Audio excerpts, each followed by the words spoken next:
Good evening, everyone. Would you please stand and join in the Serenity Prayer? God, grant me the serenity to accept the things I cannot change, courage to change the things I can, and the wisdom to make a difference. I want to welcome everybody. My name is Dale, and I'm an alcoholic. To the Treasure Map meeting, the Alcoholics Anonymous. This is an open speaker meeting. We're glad you're here, especially newcomers, in keeping with our singleness of purpose and our third tradition, which states that only requirement of AA membership is the desire to stop drinking. We ask that all participants confine their discussions to their problems with alcohol. The AA preamble printed with the permission of Grapevine Incorporated. Alcoholics Anonymous is a fellowship of men and women who share their experience, strength, and hope with each other, that they may solve their common problem and help others to recover from alcoholism. The only requirement for membership is a desire to stop drinking. There are no dues or fees for AA membership. We are self-supporting through our own contribution. AA is not aligned with any sect, denomination, politics, organization, or institution, does not wish to engage in any controversy, neither endorses nor opposes any causes. Our primary purpose is to stay sober and help other alcoholics to achieve sobriety. We also want to send a special welcome out to anybody here from out of town. Would you please stand and introduce yourselves? Nobody? Hey.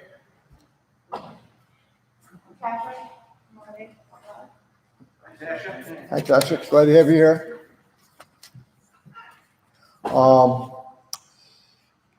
Is there anybody here for the first time at Treasure Map?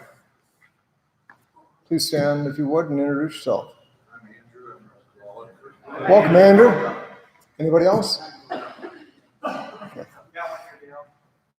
Hey. Hey, Paul. Thanks for coming. Is there anybody here for the very first meeting of Alcoholics Anonymous? Nobody? Okay, thanks. Please feel free to use our Treasure Map meeting 12-step cards. You'll see them over here at the table. They look like this here, to give your contact information to new people and to invite other people to our group. All are welcome. Now, will you please welcome John to read how it works.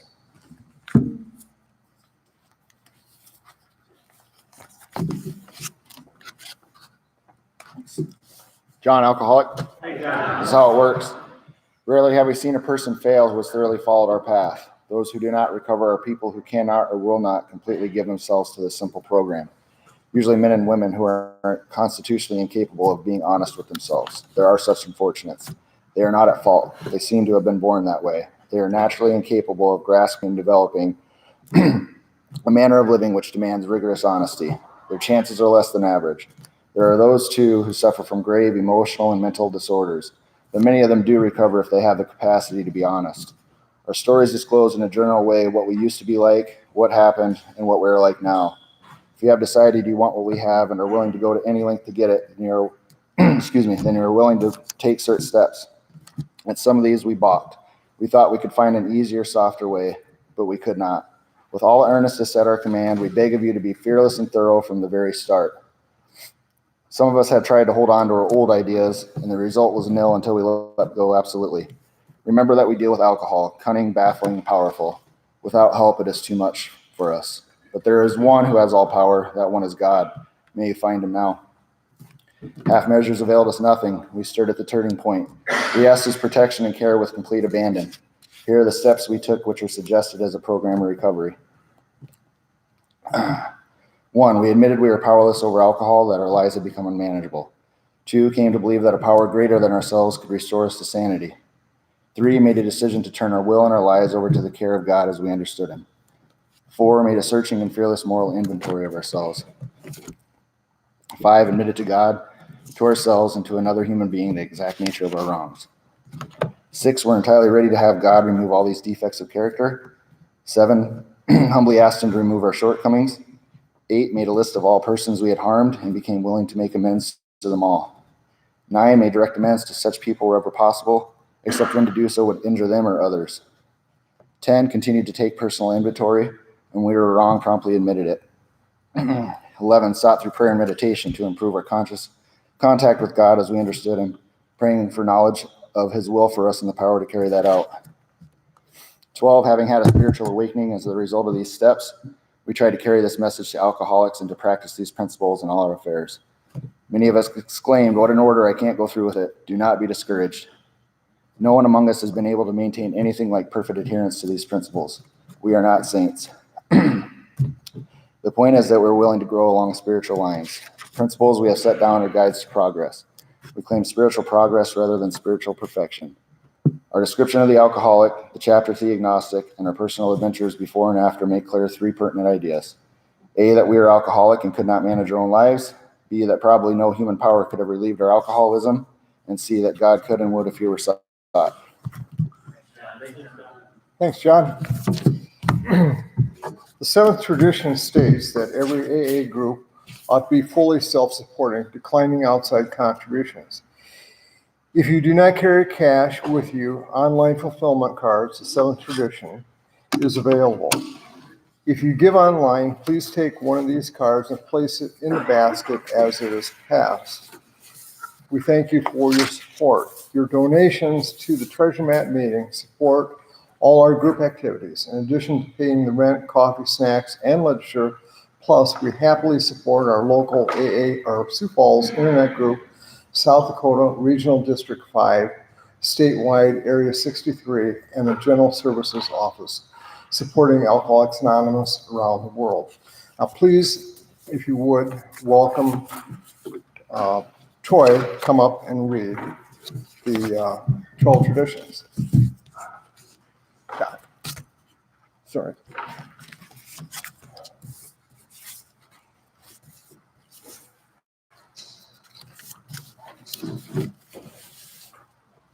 Thanks,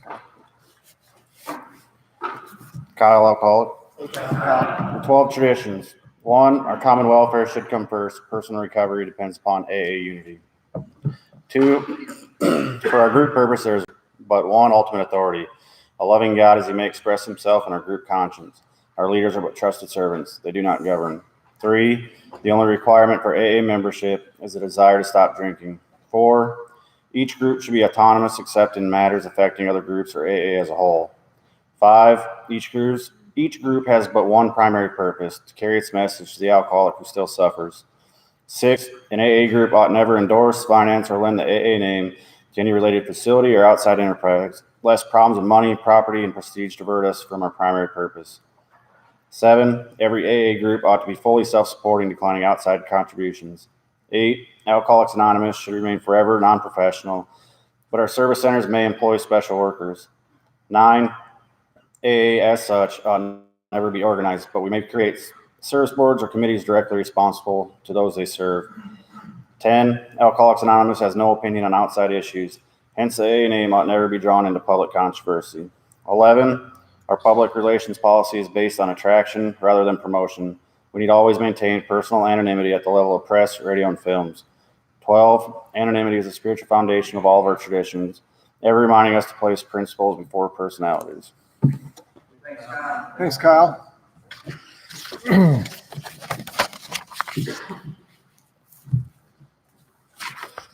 Okay.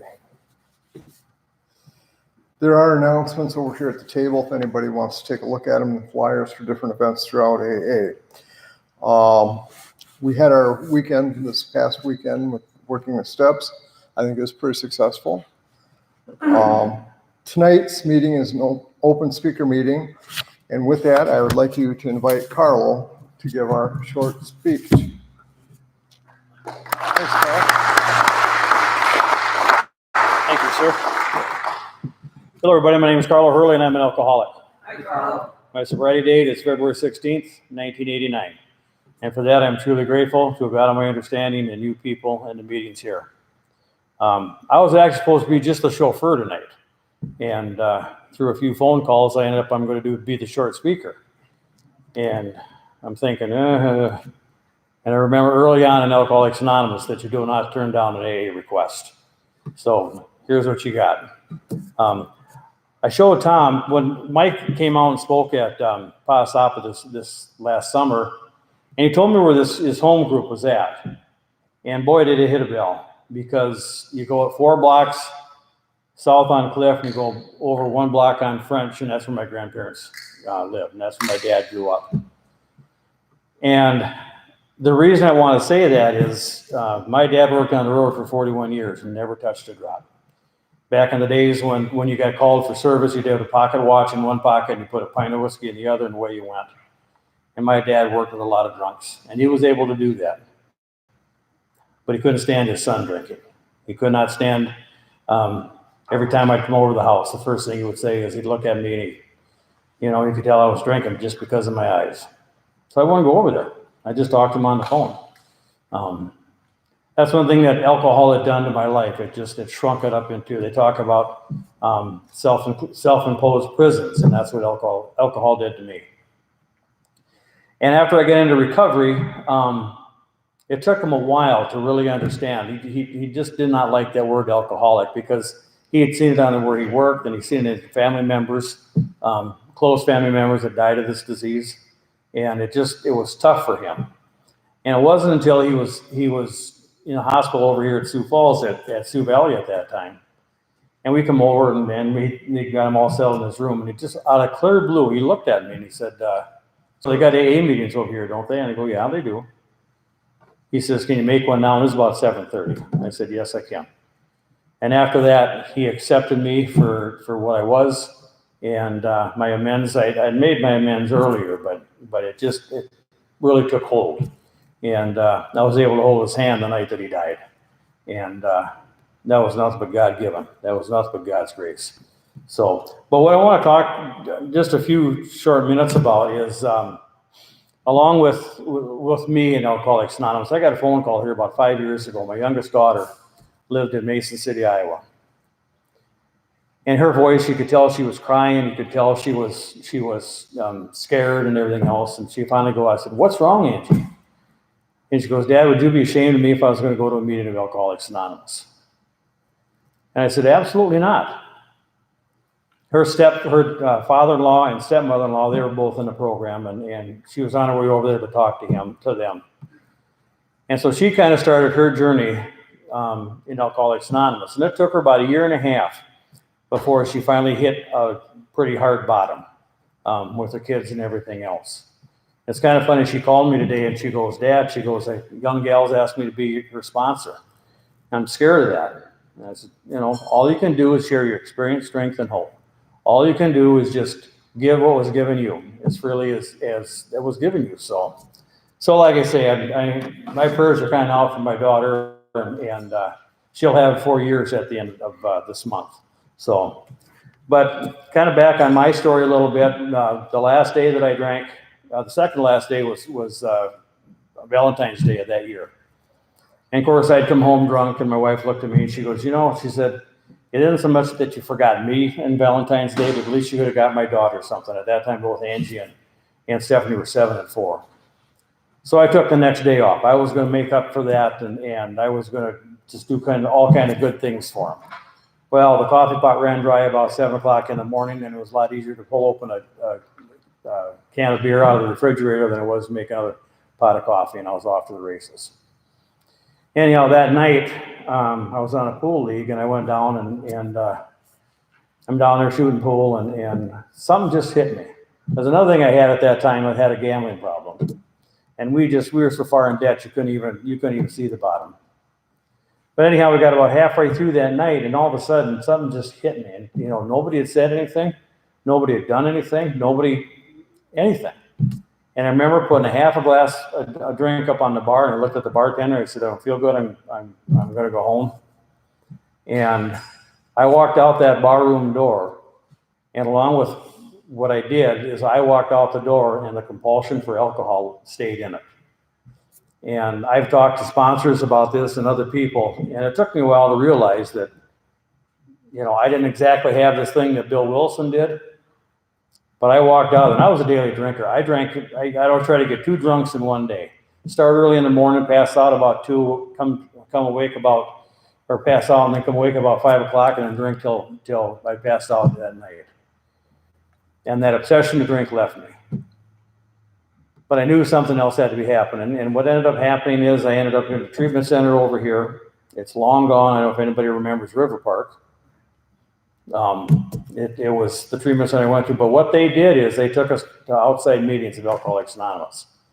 And they took us to Southside, and that was the first AA meeting I'd ever been to. And the guy that chaired the meeting was one of these guys. He had long, black, bushy hair, beard, leather, and everything else. And I said, this guy can't speak 2 coherent sentences if his life depended on it. And he started speaking like he wrote the book. And surprised the hell out of me. And to go into this meeting, I had a preconceived notion of what Alcoholics Anonymous was. And I walked in the door, and I tell you what, that got shot in the caboose, because there was just a wide spectrum of humanity sitting in that south side. So anyhow, when I got back to Worthington, I was told to stay away from the old Playmates and the Playpens, that you need to find meetings with Alcoholics Anonymous, get a sponsor, and you just hang on to that big book. And that's what I did. I started going to meetings over there for the simple fact that I was scared to death, terrified of going back out to drinking. I was scared to death of, I left my wife and my 2 little kids home in the middle of the wintertime, and it was a bad winter, and this and that, and my wife, who's just as Irish as I am, kept saying that it's going to be Alcoholics Anonymous or it's going to be out the door. And, you know, but then when she started doing that, she started Al-Anon too. And it made life better. I would go to bed at night and we'd be talking and everything else. And then I'd get up the next morning, I'd forget exactly what I told her. I started talking this and that. And she goes, well, you said that last night. Did you forget? So, but then when I sobered up, we come home from meetings, we sit on the couch, we could talk for hours. And I could wake up the next morning and I could remember what I said. Back in those days, I never fell asleep. I just passed out. I never woke up in the morning. I just came to because I was going to start the whole thing all over again. And so Alcoholics Anonymous has been my lifeline. They talk about action and more action. I got involved in service work. I got involved with sponsorship. I got involved with cleaning ashtrays back when you could smoke. And it has been. The Alcoholics Anonymous has been a lifeline. I've met people like Tom and the likes. And, you know, even though I've got a few years of sobriety, I'm still a newcomer. Because I'll tell you one thing for this alcoholic, I need Alcoholics Anonymous more now than I did that first day I came in. I need Alcoholics Anonymous. I need you people. I need the action that I have to put into my recovery now more than I ever do. If I would have got the promises when I was first sober, I'd have sold myself short.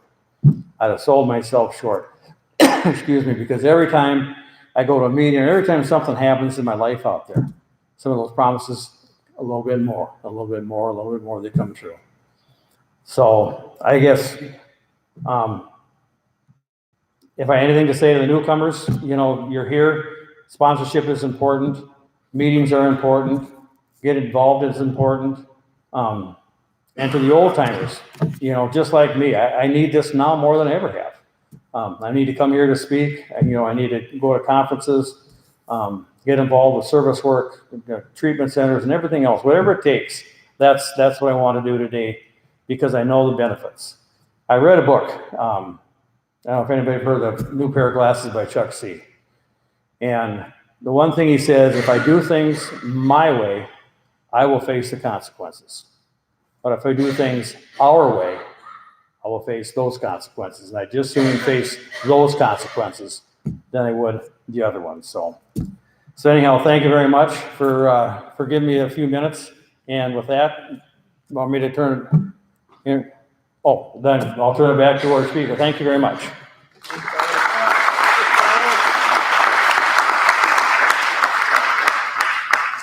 Thank you so much, Carl. And now we'll take a 15-minute break. For those of you who smoke, outside there is a bucket for your butts, cigarette butts, that is. See you back here in 15 minutes. Thank you.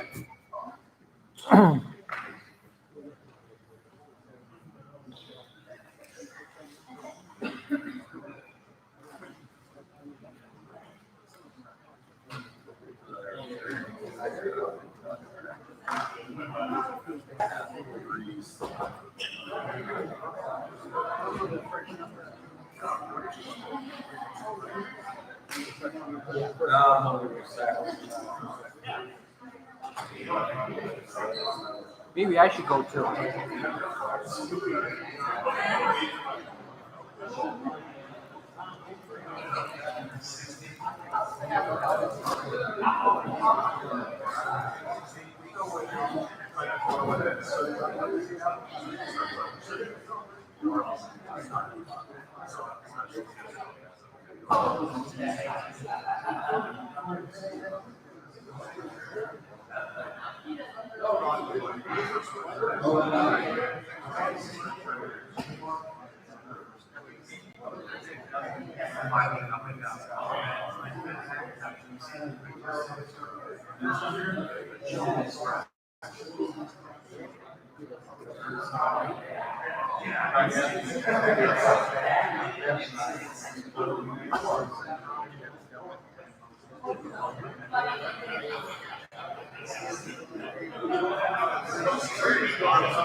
No, it's still like, back in my car. I wasn't even asking if I could show you out. But I need to see all my. This is not, but I still have. How are you?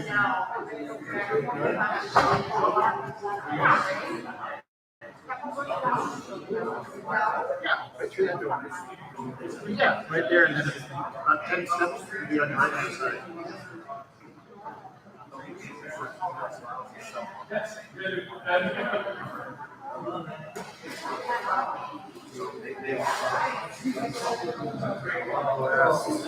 Saturday,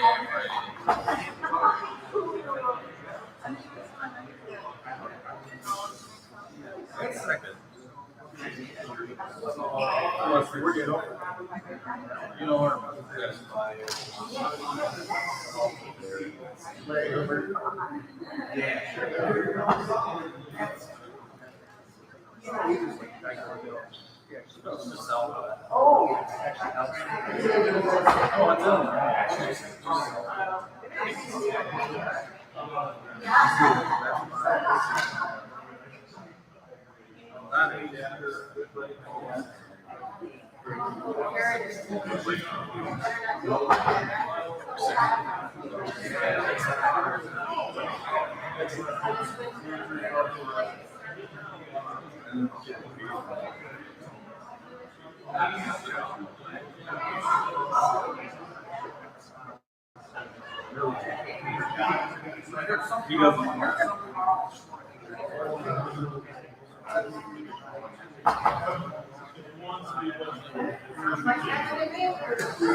I want to get that.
Good evening again. To pick up the meeting, we have a long speaker, 45-minute speaker, whom is Tom H. from Worthington, Minnesota. And why don't we all welcome Tom to come up. Thanks, Tom. Well, thank you. Your name is Paul. What's that? Paul? Paul, sorry. Thank you.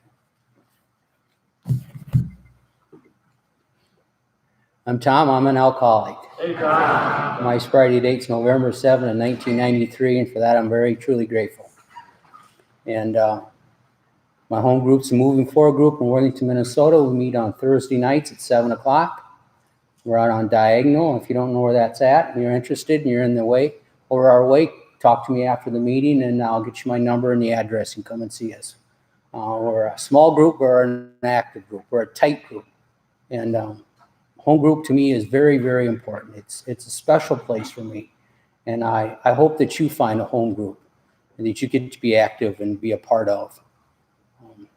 I'll talk a little bit more about my home group, but it's an honor, like I said, it's an honor and privilege to be here. And I tell you, you good people are helping me more tonight than I'm going to help you. And I'll get a little bit into my story and maybe explain that. But for some reason, tonight is special for me. And I was talking to one of my AA brothers last Sunday when I was trying to watch the Vikings football game. And there was some reason why I needed to be here. And I don't know what the reason is, but I told Tim that that there's something, I don't know what's going on, but I need to be here. And when I committed to come here, I'm a farmer and I was concerned maybe I'll be combining beans. But God took care of that. And we got almost 3 inches back home, and in a way, I'm glad we got the rain, because that's being here for me is more important than being in the combine trying to make money, which I'm not going to make a whole lot this year, but for me to be here. And so I'm going to get going on my story, and I'd like to thank Michael for allowing me to come here and share my story with you. And like I said, you know, a little bit, I grew up on a farm. I have one younger sister. And my dad taught me how to work, and more than I wanted to learn. And another thing my dad taught me is to stick up for what you believe in, and be willing to fight for it. That sometimes caused me problems, but I'm glad he taught me that.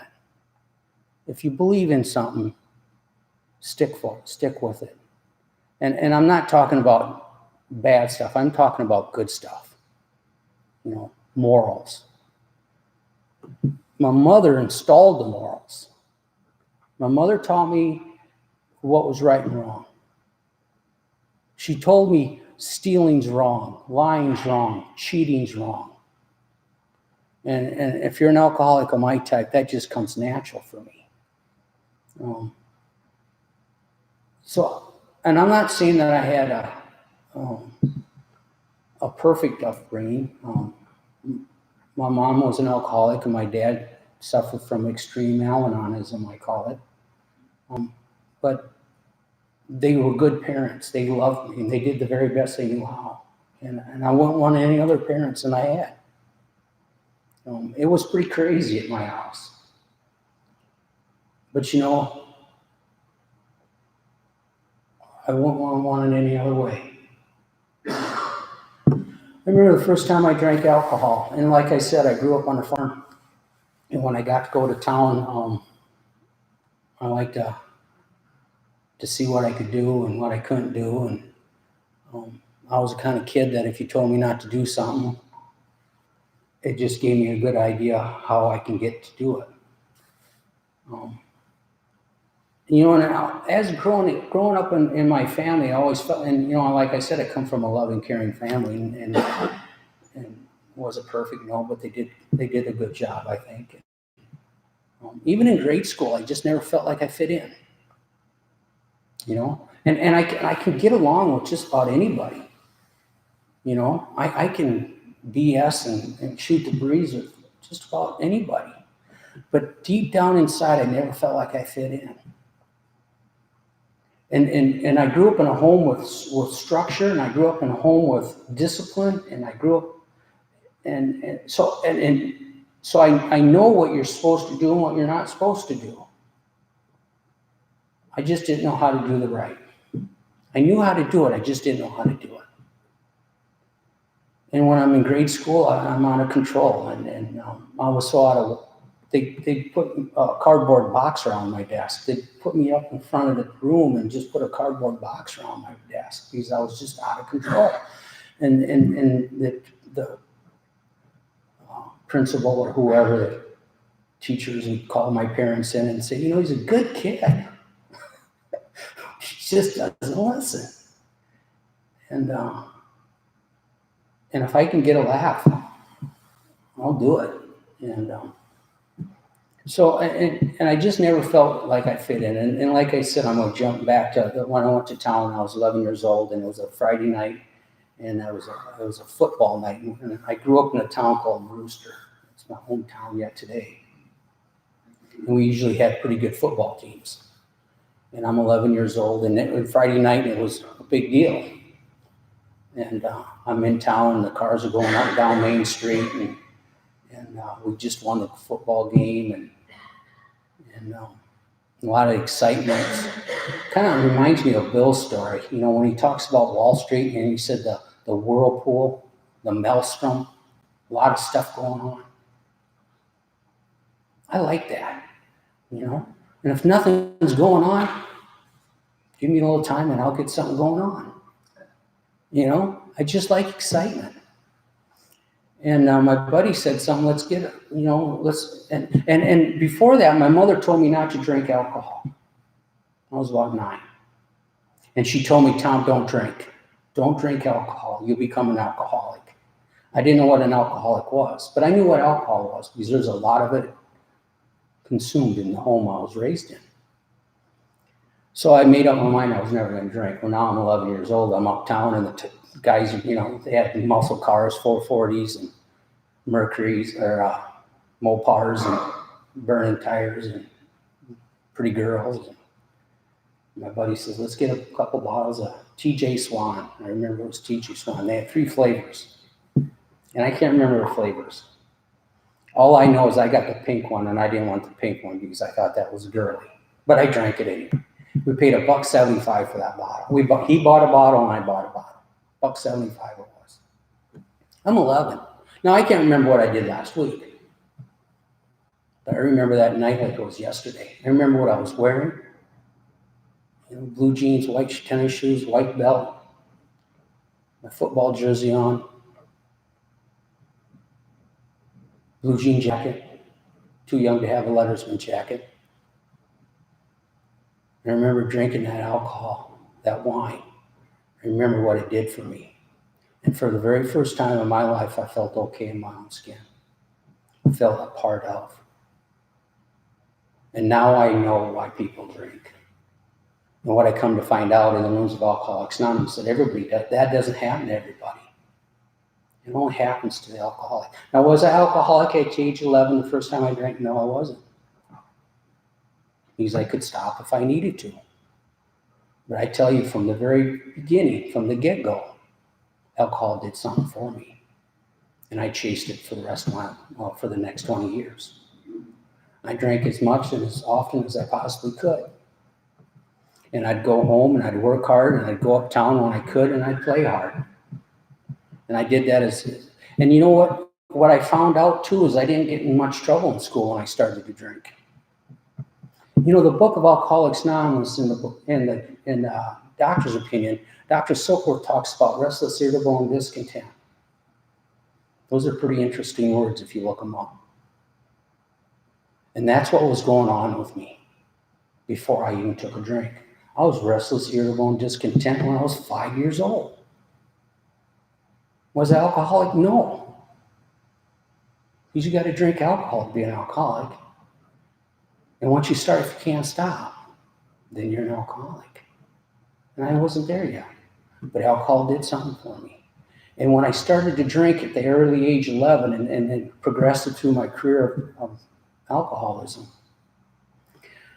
I didn't cut up in school because I felt okay. But I knew I needed to continue to drink. And it was kind of tough because I don't know about you guys and gals, but I had high hopes. I had goals as a kid. There were some things that I wanted to be when I grew up. And as I was drinking and as I was doing what I was doing, those dreams and those goals and the future things I wanted to do started to slowly slip away, and I didn't even know it. Couldn't even see it.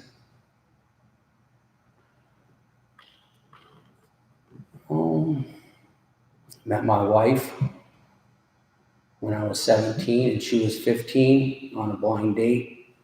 I was 2.5 hours late. And I was drunk and high. And she still got in the car.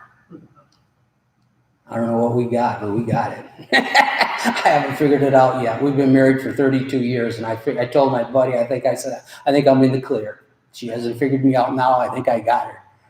But she got in the car, and we dated for 10 years before we ended up getting married. But as I brought her through my alcoholism and my destruction, you know, we alcoholics, we destroyed everything good and pure in our lives. And I started off with a bang. Alcoholism went quickly through my life. I only drank for 20 years, which, if you think about it, it's not very long. But it was 2/3 of my life. You know, I crossed the line in alcoholism when I was probably 19, and that's when I got my first DWI. I think it was like 1981 it was. And it's pretty tough to get a DWI back then. But I did it. And then I was sentenced to the rooms of Alcoholics Anonymous through this court system. And I like to call it sentence because I didn't want to go.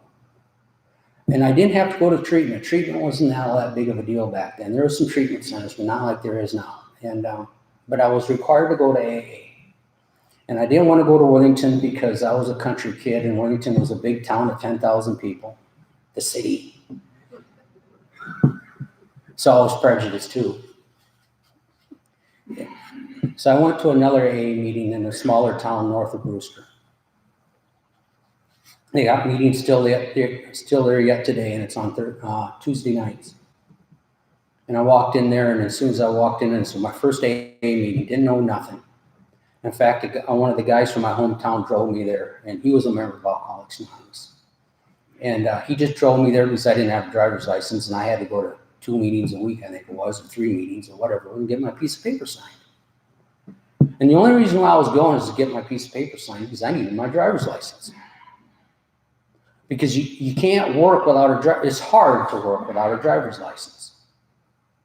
And I need to make money so I can buy booze. And I was doing I did all the illegal stuff too, all the dope. Not really much of my story.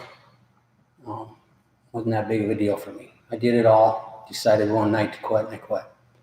But I couldn't do that with booze. And I went to the AA meeting. As soon as I walked in, one of the old timers, his name was Ralph, and he says, Haberman, cup of coffee, black now. And I thought, how does this guy know me? I've never been to AA before. First AA meeting, and this old guy knew my last name. It's almost, what's going on here? I thought that's what you did. So I just went over and got this old Cuda cup of coffee and brought it and sat it next to him and got my first presentment of AA and went and sat next to the door. You know how it's new when you come to AA? You always sit the closest chair to the door. Last one in, first one out. And that's who I was. Next week I went to the AA meeting. Ralph goes, Haberman, coffee, black. They did it. Next week, continuing, and I don't know how long I was on probation, I suppose a year, 6 months, I don't know. And what Ralph did is he started explaining to me the illness of alcoholism through his story. And for the very first time, I found someone that knew what was going on with me.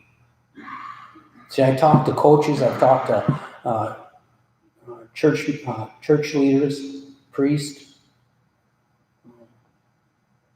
aunts, uncles, people that loved and cared for me about my drinking. And their solution to my drinking was to quit. Just quit. And I thought, that's probably a good idea. But how do you do that? I don't know how to do that. And what Ralph did is he explained to me what alcoholism was.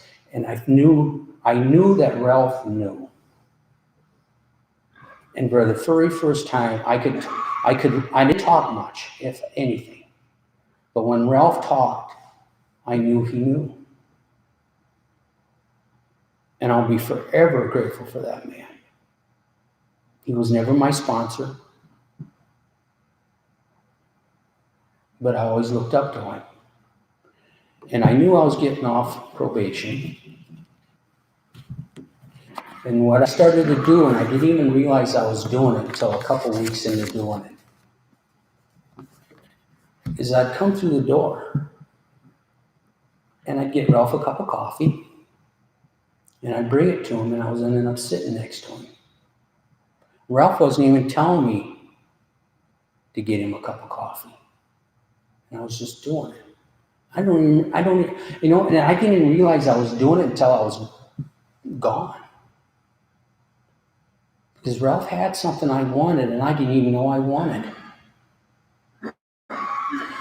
Got my piece of paper signed, had no intentions of not drinking, I continued to drink. Ended up getting another DWI 2 weeks before I got married, which is a bad deal.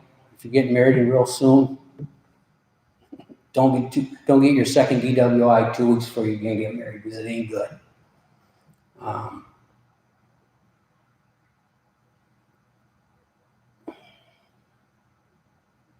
I wasn't winning a lot of brownie points with my mother and father-in-law to begin with, and then you get a DWI a couple weeks before you get married isn't good.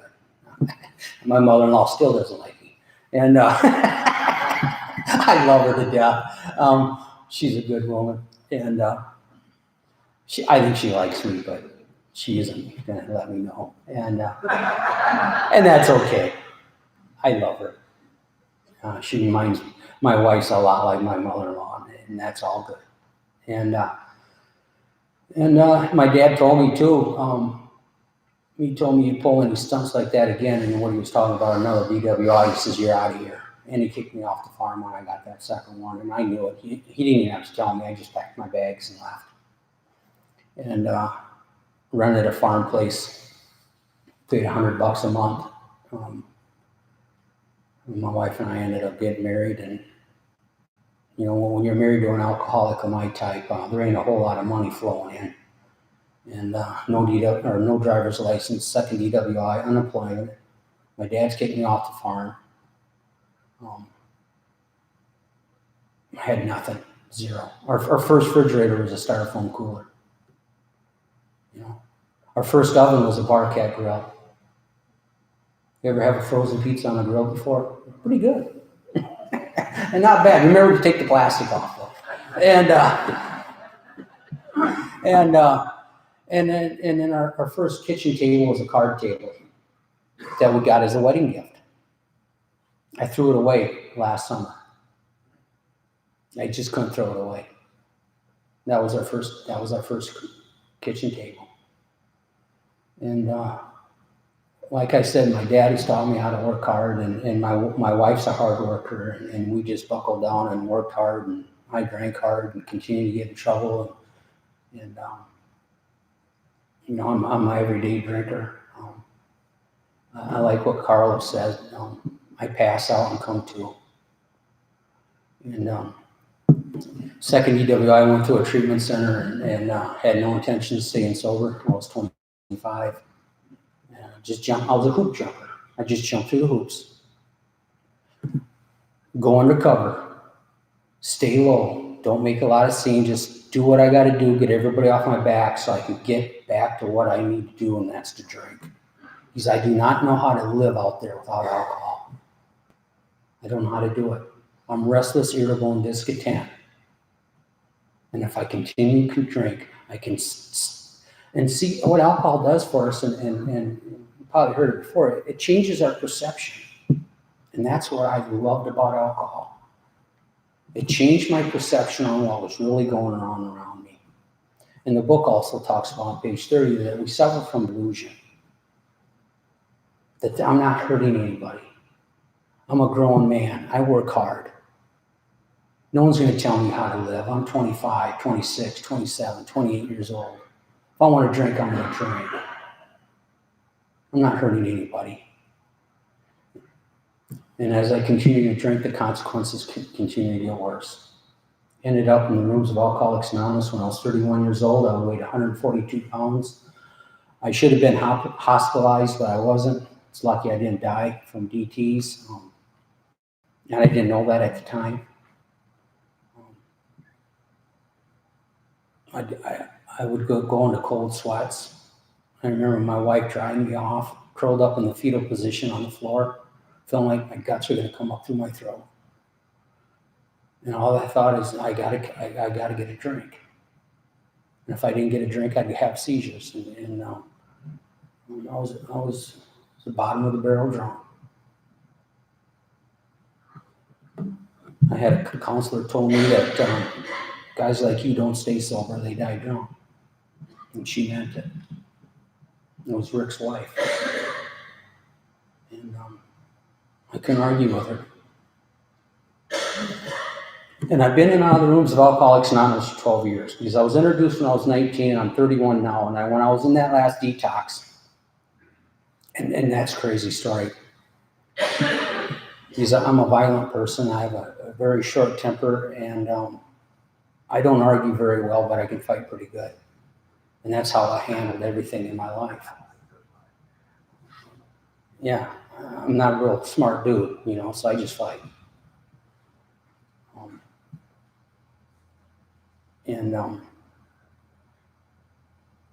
I was 31, and I was in and out of the rooms of Alcoholics Anonymous long enough knowing that it worked.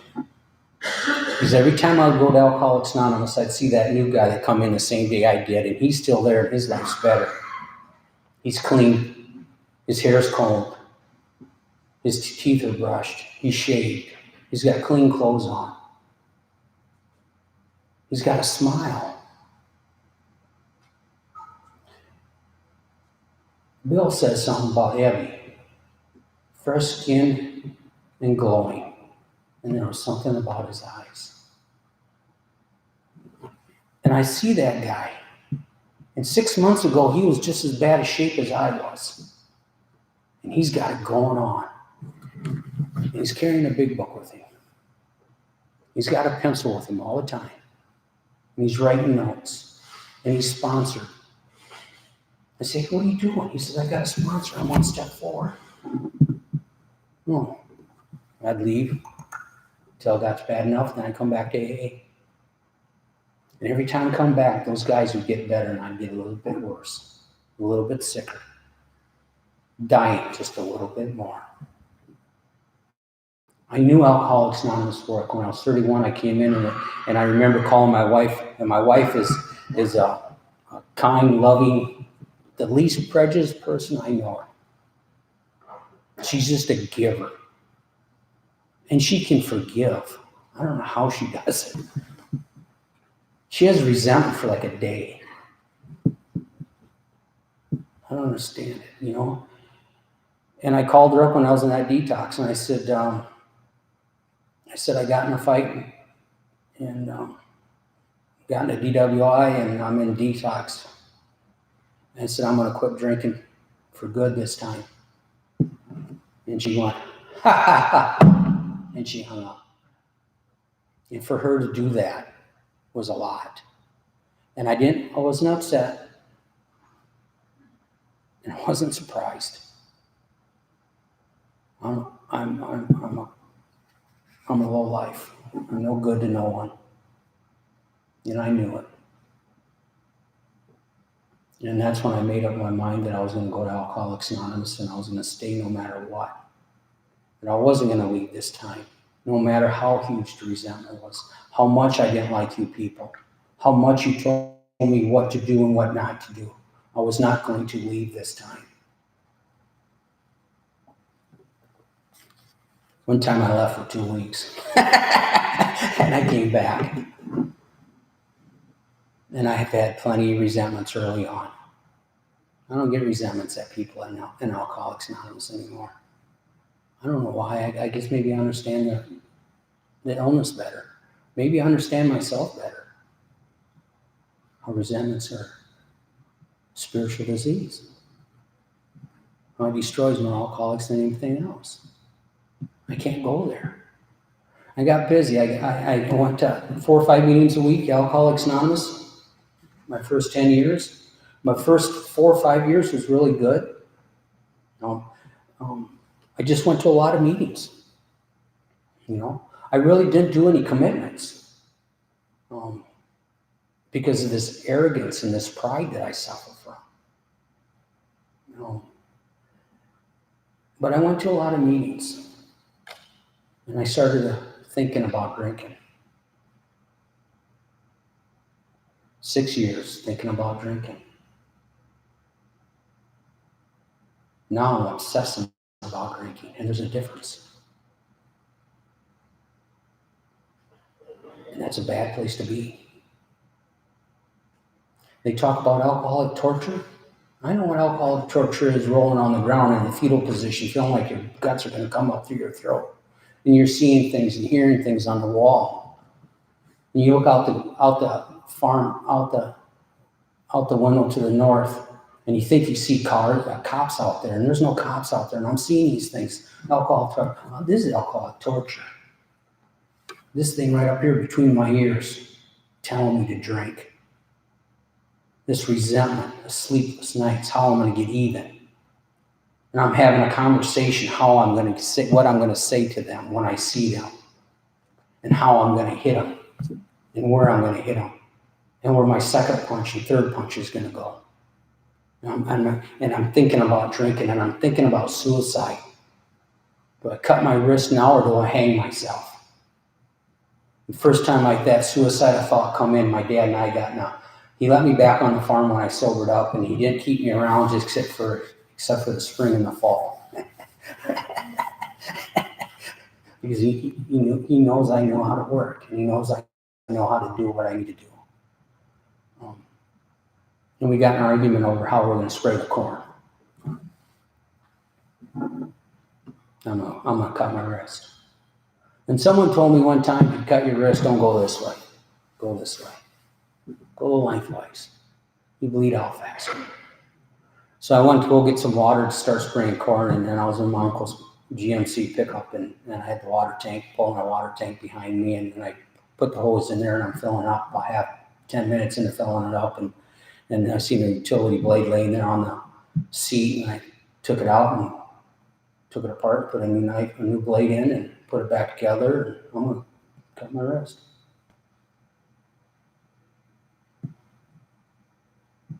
See, if you're alcoholic, your problem isn't drinking. We drink real well. Our problem is living sober. That's why we have to drink, because it changes our perception. I didn't know that. This is a simple little argument on how to spray corn, and I'm going to cut my wrist. Sounds to me I have a problem with living. I drink. Well, I'm alky. Darn right I'm an alky.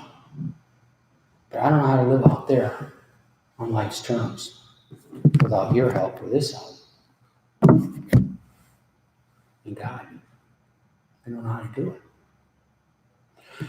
So I put a new blade in and I'm going to do myself in. And I thought, well, I was thinking at that time I had 3 children.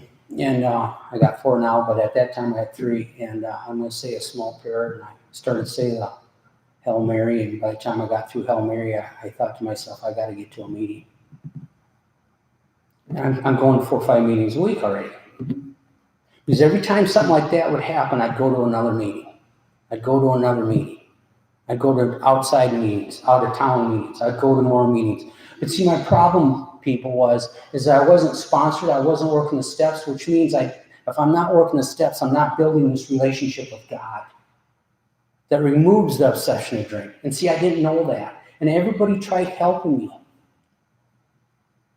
A lot of old timers tried to help me, but my pride and ego would not allow it. Because I believed I still knew what was best. My problem was step 1. I'm alcoholic.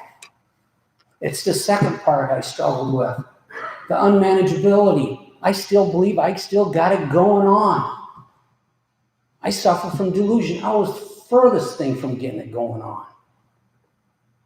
And by the grace of God, by you good people, this man who later became my sponsor found me.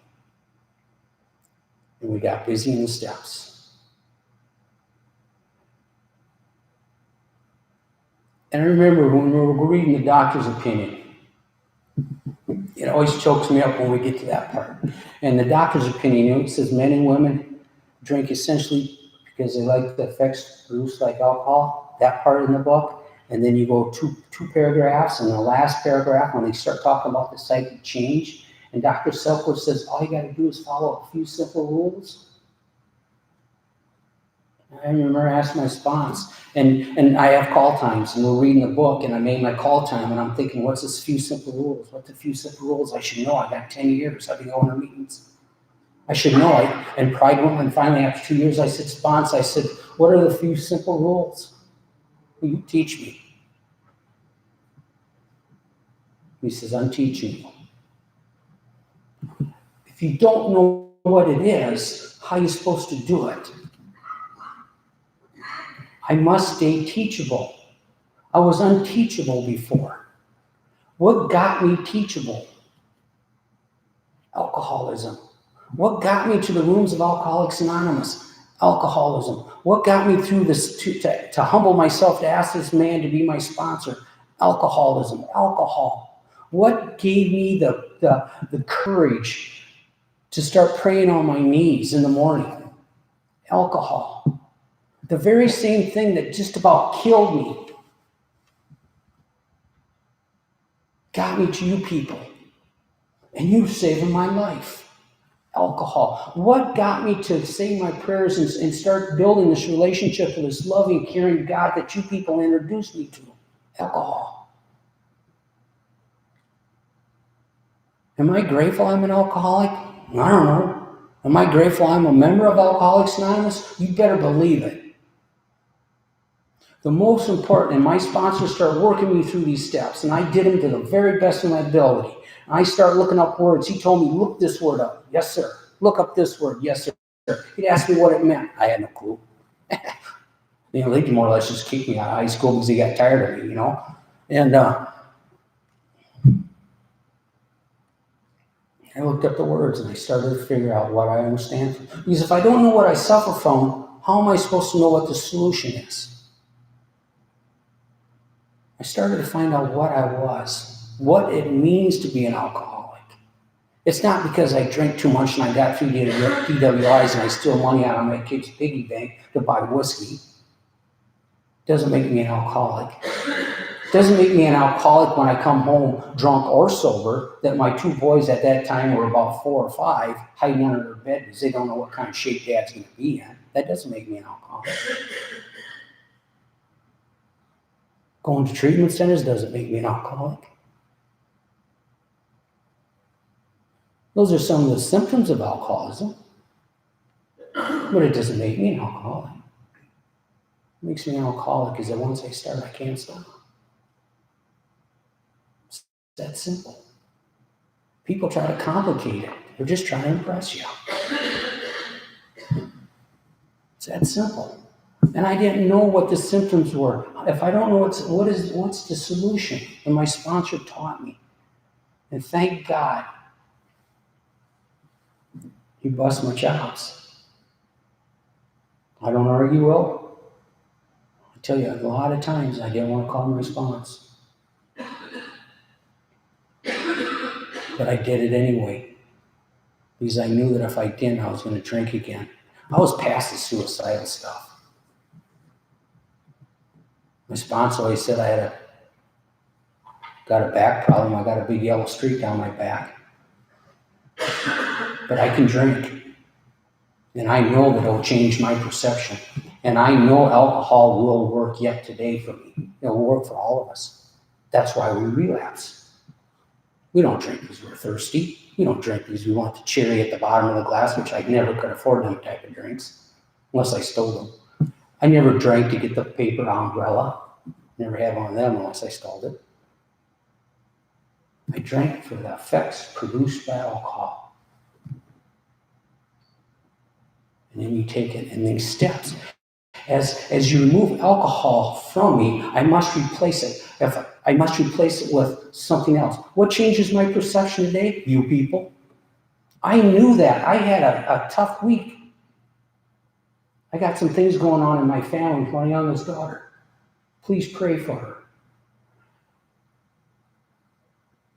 Alcohol changed my perception. You people changed my perception. God works through you people to get to me, and I knew that's why it was special for me to be here, because I know that I'm supposed to be here.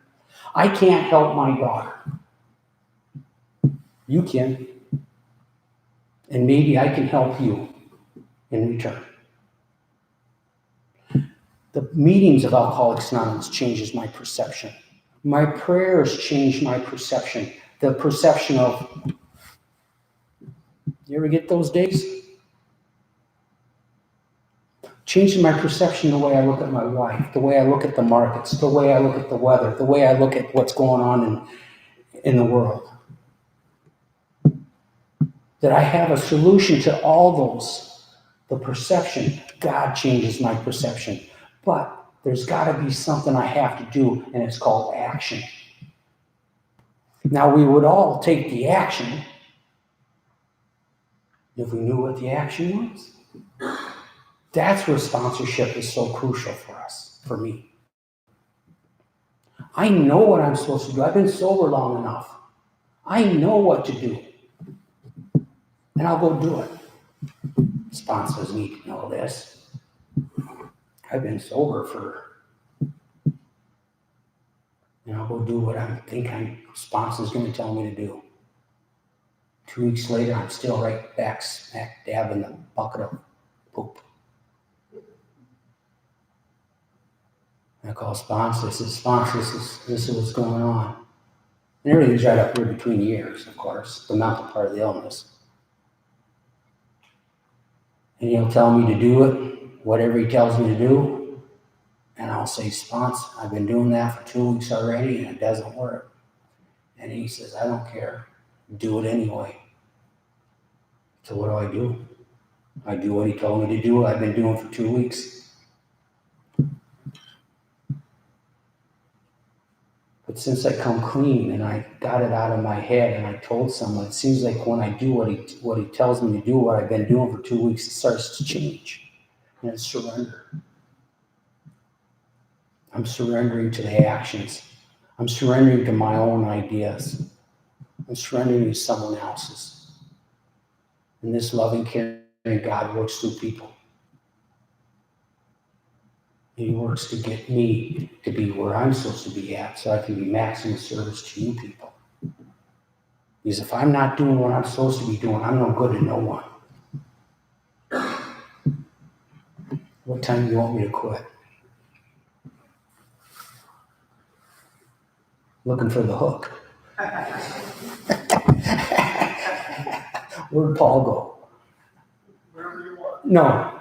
And then, and as I'm working through these steps, I'm starting to see these things. And I'm starting to rely on my sponsor.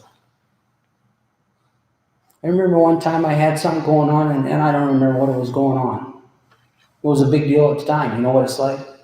It's a big deal going on when you're right smack dab in it. 2 weeks later, you can't remember it.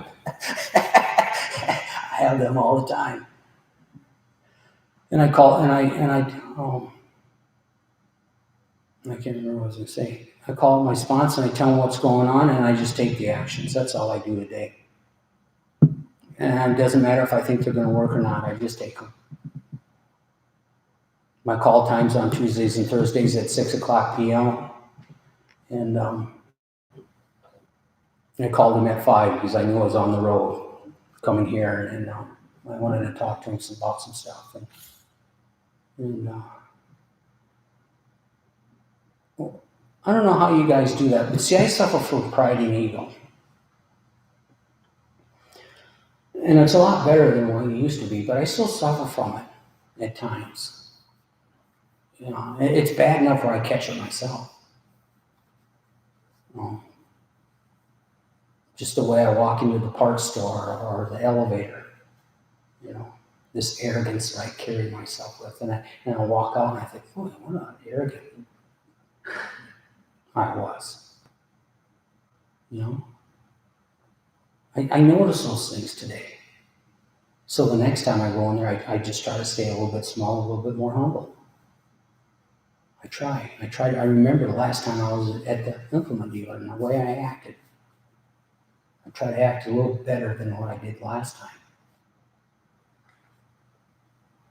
But when I called my sponsor at 5, I said, is it all right if I said, sponsor, I'm going to be on the road, and I was wondering if I could call you early. I want to talk to you some stuff in private. Because I thought we were going to have a car load, and it didn't work out. But and he said, yeah.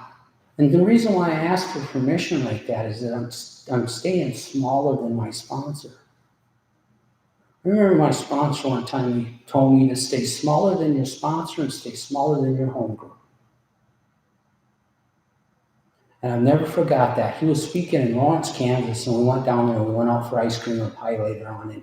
And I'll never forget that. I was sitting right next to him. He was off to my right, and he told me that. I never forgot that. And that's been quite some time ago. I must stay small. If I can stay small, I'm a little more humble. And the little more humble I am, this ego and this pride won't get me in trouble. Because that's what gets me in trouble today, is my pride and ego. And he told me to serve your home group. Show up early. Make coffee. This is quite a few years ago.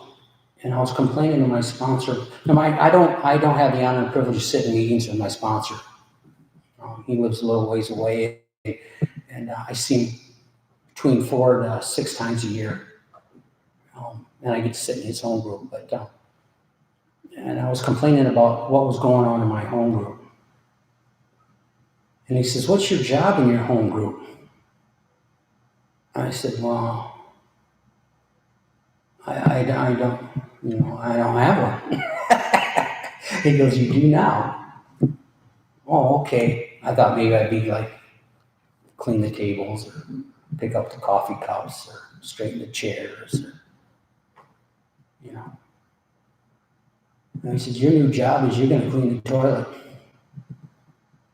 You're going to scrub the floor. You're going to keep that toilet clean. Clean enough where your mother can sit on it. I never complained to my sponsor about my home group since. But what I was doing is that I was serving my home group. My home group, that toilet started to become something for me. That was my job. A new guy come in and he beat me to the toilet. And I go, what are you doing? He goes, I'm cleaning the toilet like you do. And I said, no, that's my job. I said, you can do it next week. He just really wanted to do it, so I let him do it next week. And then we start doing it together.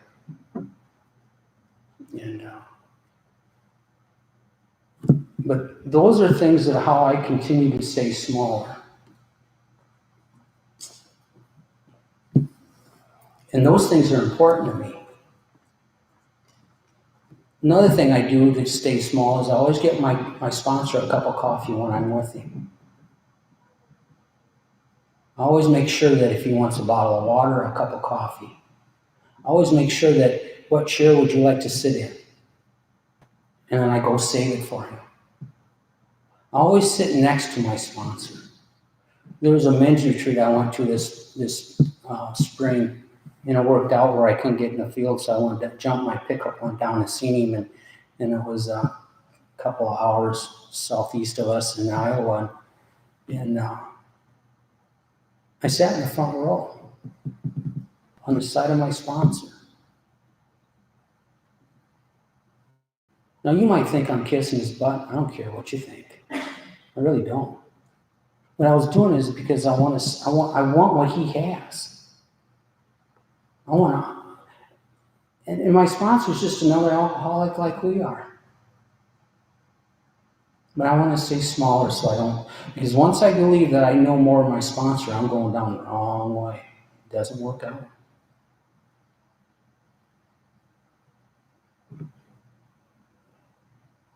I love my sponsor today. I honor him. He's a great man in my eyes. He might not be the guy for you. That's okay. There's someone out there that is. But he's the man for me. Because his voice talks louder than what I hear, what's going on in here. I was at a men's retreat and there was 90 of us. 90 guys that go to this men's big book study. And we're in a room maybe 2/3 the size of this gymnasium. And you get 90 guys in there, a bunch of drunks, and we're laughing, grabbing, and cutting up and raising, having a bunch of fun. It's loud in there. And there's another one of my really good friends. His name is Tom too. And I'm over in this corner, and my sponsor is over this corner, and Tom is maybe 20 feet from my sponsor. And I'm over here playing grab.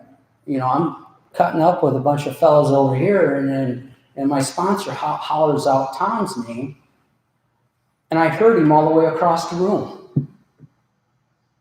So I say, hey, I gotta go, guys. Sponsor's calling my name. So I walk over there and I said, yes, sponsor, you called for me. He says, no, I didn't call for you. I called for Tom. The other Tom S. Oh. Thought that was kind of weird. Next week, I'm sitting there at the kitchen table eating supper with my wife, and she's talking to me, and she's 3 feet from her, and I can't even hear her. Ever happened to you? And then she quizzes you. See if you're listening. Like a test. That's what I need. This man can do that for me. Like no other man I've ever met before.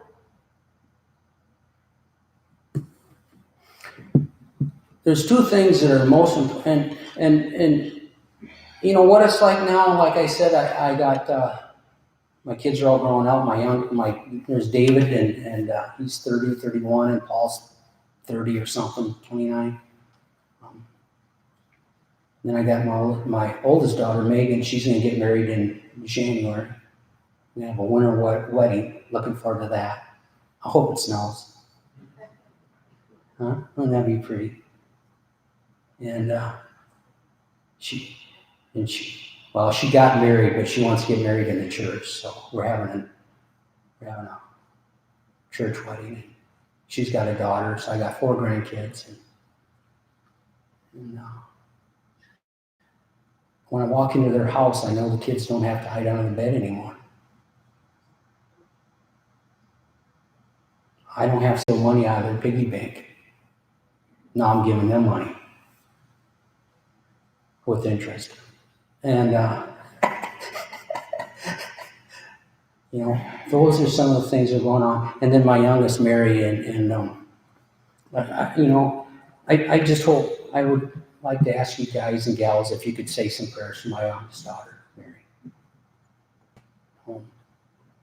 She's writing her story. And Michael and I talked a little bit beforehand, and the neat thing, and I talked to my buddy down in Oklahoma, Tim, we talked about it Sunday. And I talked to Tom S. from Texas. Every Tuesday I call him at 9:00. He's got children. He's got a daughter that's out running. You know, there's so many resources in Alcoholics Anonymous that helped me to get through those times. You people pulled me through when my mother passed. You pulled me through when my father passed.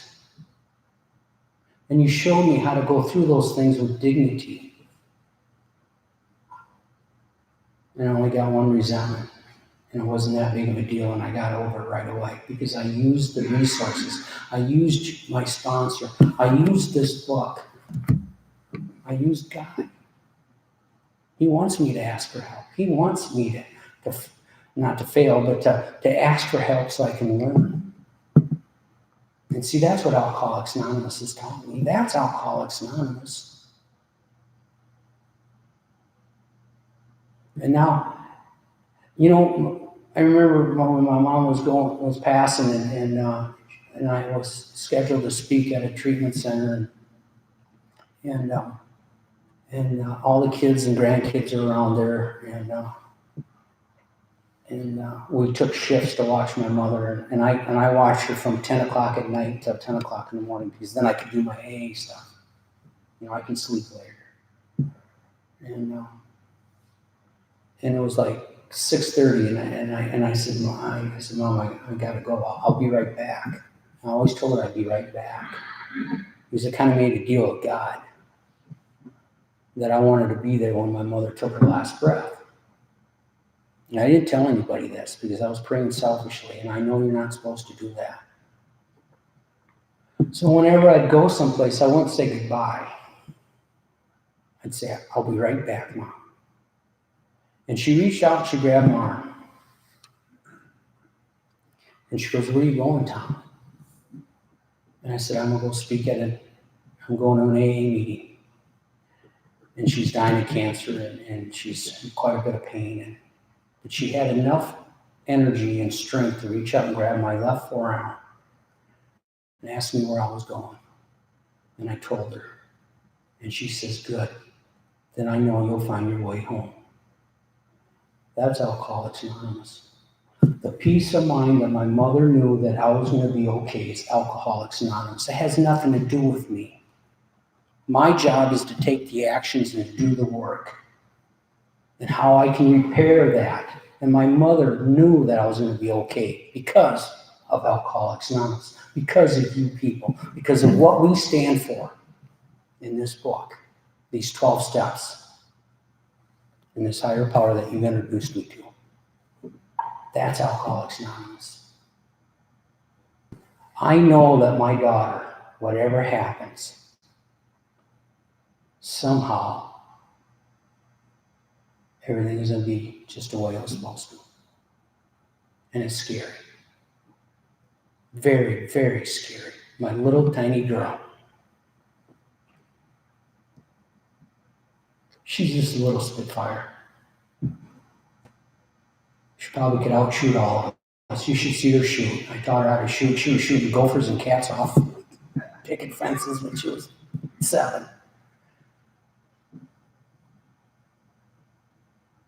But I know because it's going to be all right because you people tell me. And I'm going to take the actions like I was going to get to. And I'm going to wrap her up. And I love my wife. All right? I love my wife. I don't deserve her. She's a gift. I don't know how I ever pulled it off. I love her very much. I love my 4 children very much. My 4 grandchildren. I got a little grandson. He's a crazy kid. I just love the kid. I just no fear. I love you. I love Alcoholics Anonymous. I love this God. But the 2 things I must keep are my priorities. And what got me to them was alcoholism. Alcoholics Anonymous and this God. I must keep them two intertwined with each other. Because if I lose focus on those two things, all those other good things, like these relationships, I'm not talking about material crap. I'm talking about relationships that I have today is because of this Alcoholics Anonymous and God, because of those 12 steps that my sponsor led me through and taught me and told me, this is what you're going to do. I need that. He knew that if I didn't do what this book told me to do, I was going to drink. I'm that kind of alcoholic.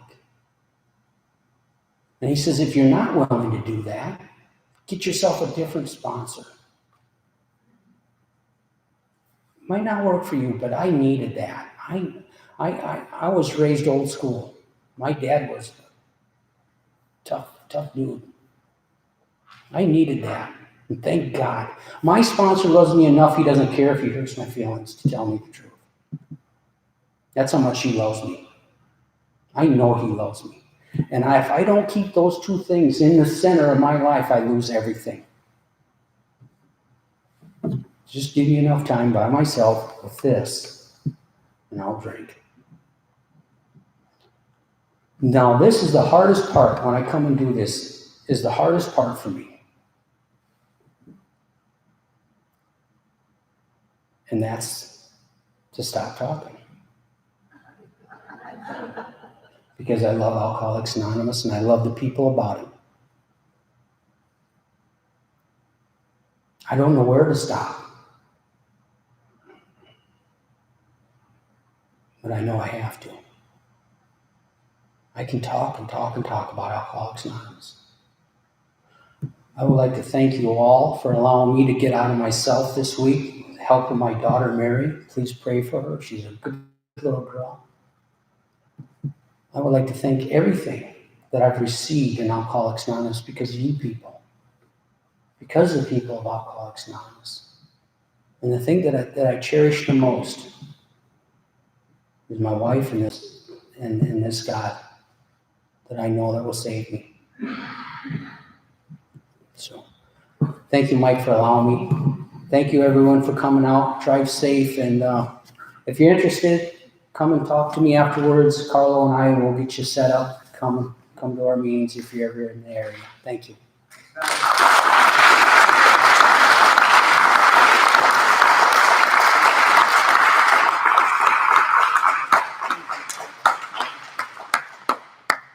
Thank you so much. Shall we close with the Lord's Prayer?